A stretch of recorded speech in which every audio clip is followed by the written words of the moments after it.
Hello, welcome back. This is Stacy with Quantum Artistic, and I am going to do some test pours. I have a commission piece, and the customers asked me to use shades of purple and gold, and I just want to kind of practice, find out what colors work best together, and I'm thinking I'm going to try all purples with like a purpley cranberry and then a gold, and then I'm going to see if adding some other ones will work too. So luckily I've got a bunch of 10 by 10 canvases, and I have a ton of the white paint, white base paint, all mixed up. Now, the last videos that I made, I tried the Rinsky, I may be pronouncing this incorrectly, Rinsky Duna just water technique. And the first pour that I did, oh, I can't explain how gorgeous it came out. It was just stunning. I don't think I've ever seen anything so stunning in my life. Now, that was what it looked like when I first poured it and blew it out and left it to dry. When I came back about an hour and a half later, it was just the weirdest thing. Bad stuff had happened to it, and it was weird. It was almost like the paint was separating out from the water.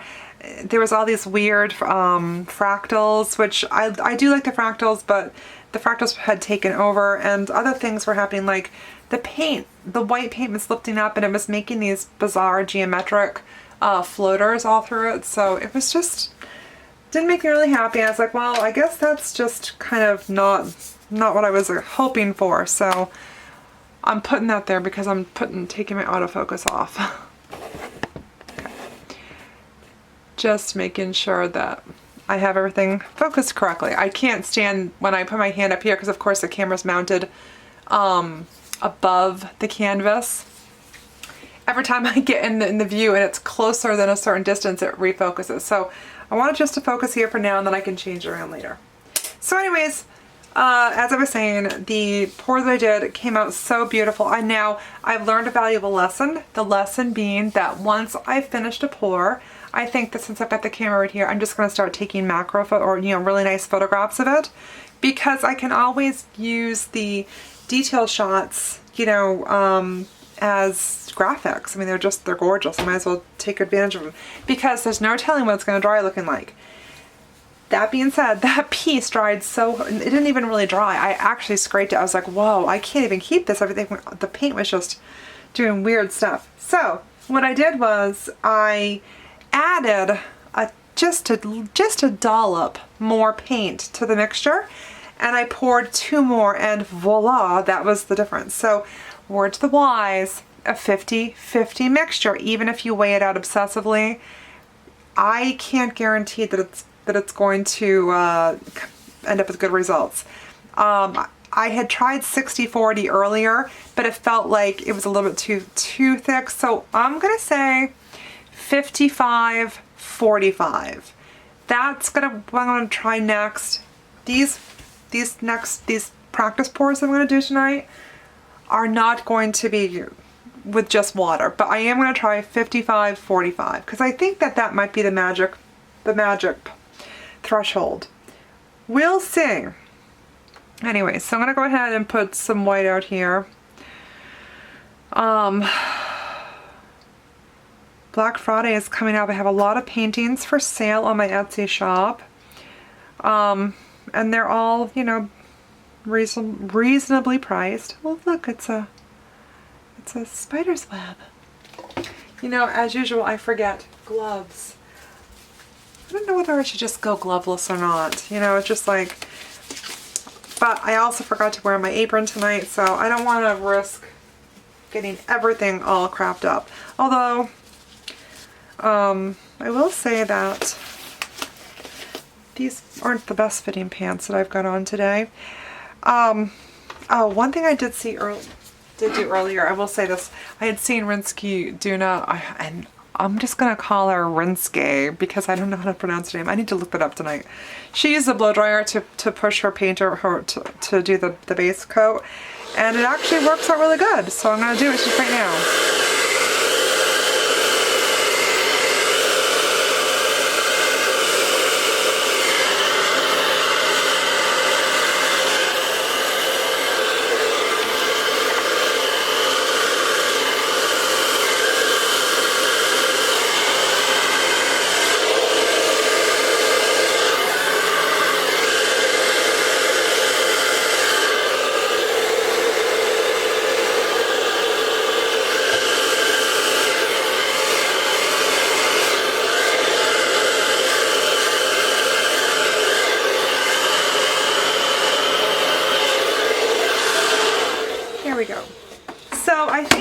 lot to be learned in blow dryer strength, the type of reducer you use for blow dryers, blow dryer brand, blow dryer positioning, I think that there's like a whole new lesson to be learned by the whole blow dryer thing, because I just really feel like this whole Dutch pour thing is almost completely dependent upon where you stick that blow dryer and where you start those motions.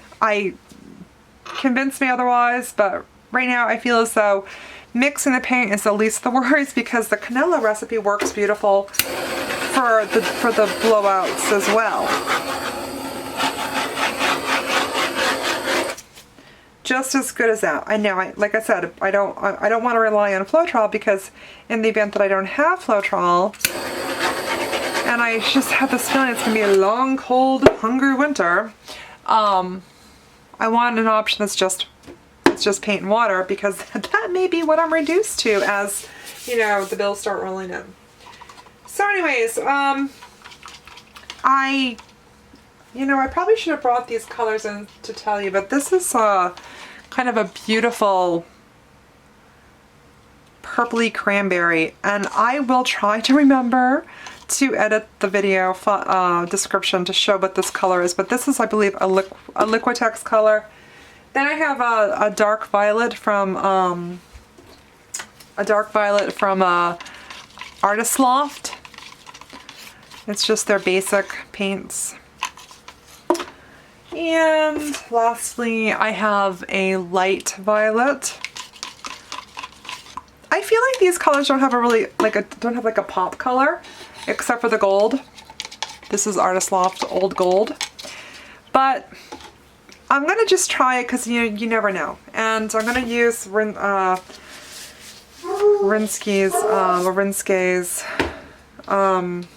advice of just choosing 4 colors.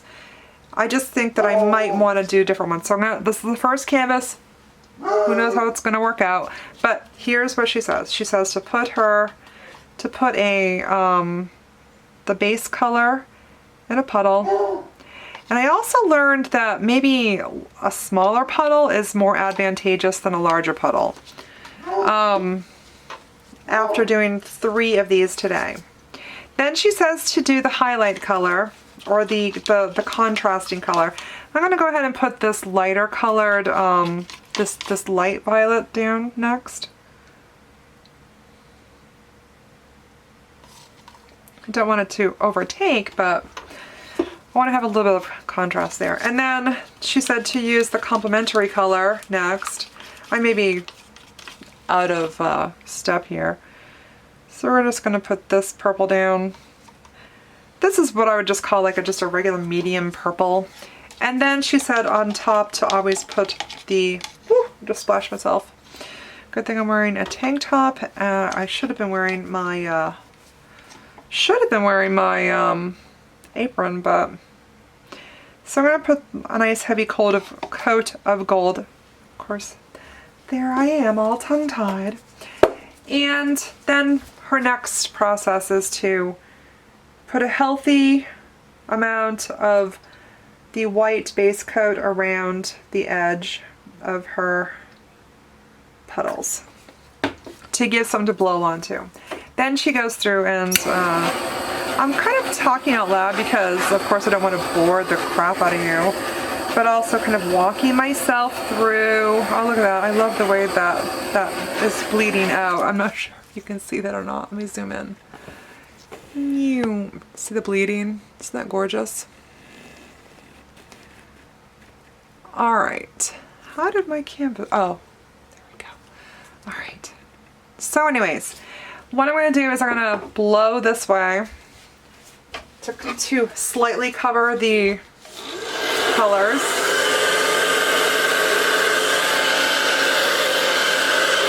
Like that. And then I'm going to blow it out into a flower shape.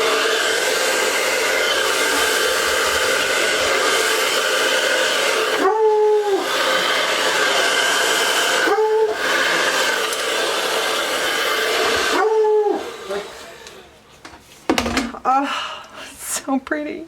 It's so pretty. I don't know, I just can't stop doing these. It's just gorgeous. I mean, oh, it's just stunning.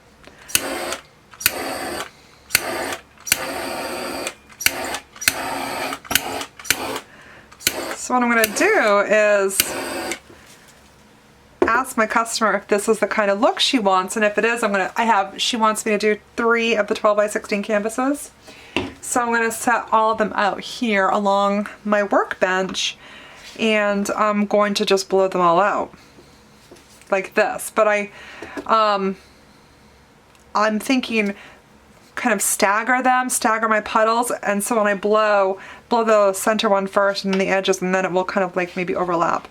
This is going to be absolutely stunning when it is done, when it's done drying, if it dries nicely. I hope it does. Oh, I hate them when they dry bad. I mean, I guess as far as art forms are concerned, this is kind of the least stressful, in the sense that when things go bad, I can just paint over everything. Like there's no permanence here, and I'm only really out the paint. The paint is kind of expensive, but not so expensive that I'm like, oh no, I just threw gold away. So, so would you like to zoom in and see all the pretty details? Okay, let's go ahead and do that. My fingers are really clean. Now I have this compulsive urge right now to take my torch and just go, but I have to stop that because I overtorch. So I love these little cells that pop up, but I also want the areas of the watercolor sort of wash. So let's go ahead and zoom in and do a spin and see all the pretty details. Okay. So I'm gonna bring this down so that the edge is there so you can see all of this, but okay. So anyways, this is the beautiful edge. Maybe I should go back on autofocus. Pretty sure it's focused, but.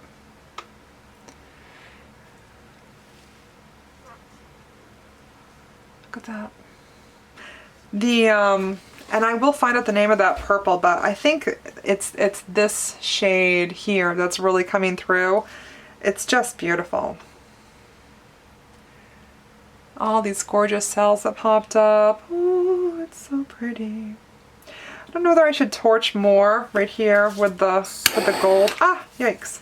Guess. And my torch stuck. Another reason why I should not touch things. And look at this. This is white that is kind of binding her at the edge here. Come on, baby. Go over the edge. You can do it. I'm going to come over here in the corner. Look at all those beautiful patterns. I'm going to kind of lift it up here. And of course, there are some areas of this dark violet that kind of bleed through on the sides. So it's definitely not, it didn't like disappear. I think it has a nice balance of all of the colors, and of course my favorite color was the kind of the magenta purple. But look at those cells over there. Now we're going to come up to the area that I like the most, which is the throat of the, I'm going to call this a flower, and the throat would be all the gold that's popped up on it. But look at the cells over there. Is that amazing or what? Just gorgeous. Now, and down over here, I love that because of course the watercolor effect really, I don't know, I just love the watercolor effect on these. One that I did earlier, everything kind of bled into the center, but I definitely think that I'm getting better at the positioning and the thrust of the blow dryer. I like that little section there too, where the gold has bled up to the top of that, I'm gonna call it a petal. And then we're back to the beginning. So let's go ahead and reposition. I'm going to zoom back out.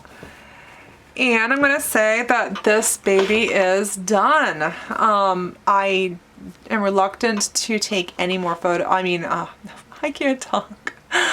I'm reluctant to do any alterations to it because I don't want to mess anything up.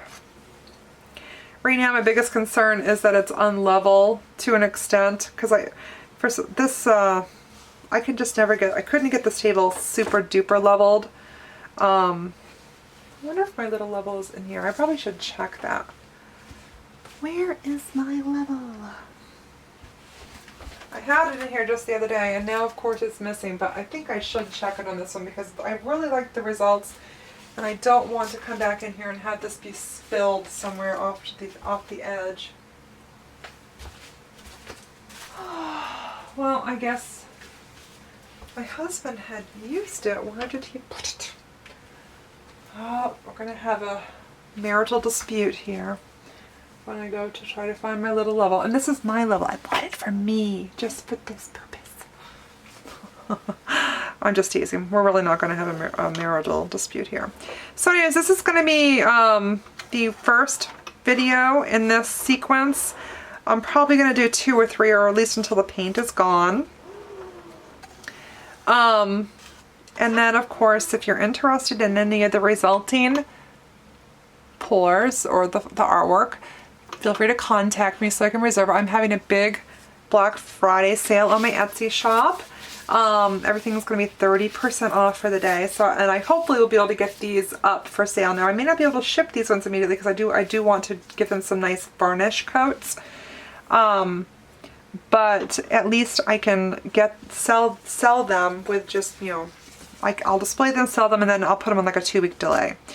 I can already see that a lot of these colors up here are developing more. So I just can't wait to see what this looks like when it's done. I think it's going to be just spectacular, and I can't wait to show the woman who commissioned these from me to see what she thinks. It's always a better idea to do some test pieces and then have her be like, I'm not really sure about that, than to, and for me to think it's beautiful, than for me to just kind of assume that she's going to like it when she doesn't. Everyone has different taste. So anyways, for now, I'm going to turn the camera off, set back up so we can do another round. And of course, check back with my Facebook page and my Instagram, and my handle's the same. It's Quantum Artistic, so it's just facebook.com/Quantum Artistic, instagram.com/Quantum Artistic. And I will post the finalized photos once this is dry, and I actually put them in my photo tent and take some high quality photos. I might do some cell phone photos of these right now, but of course it doesn't bring out the true beauty. So anyway, subscribe to my channel so I can get my custom name, please.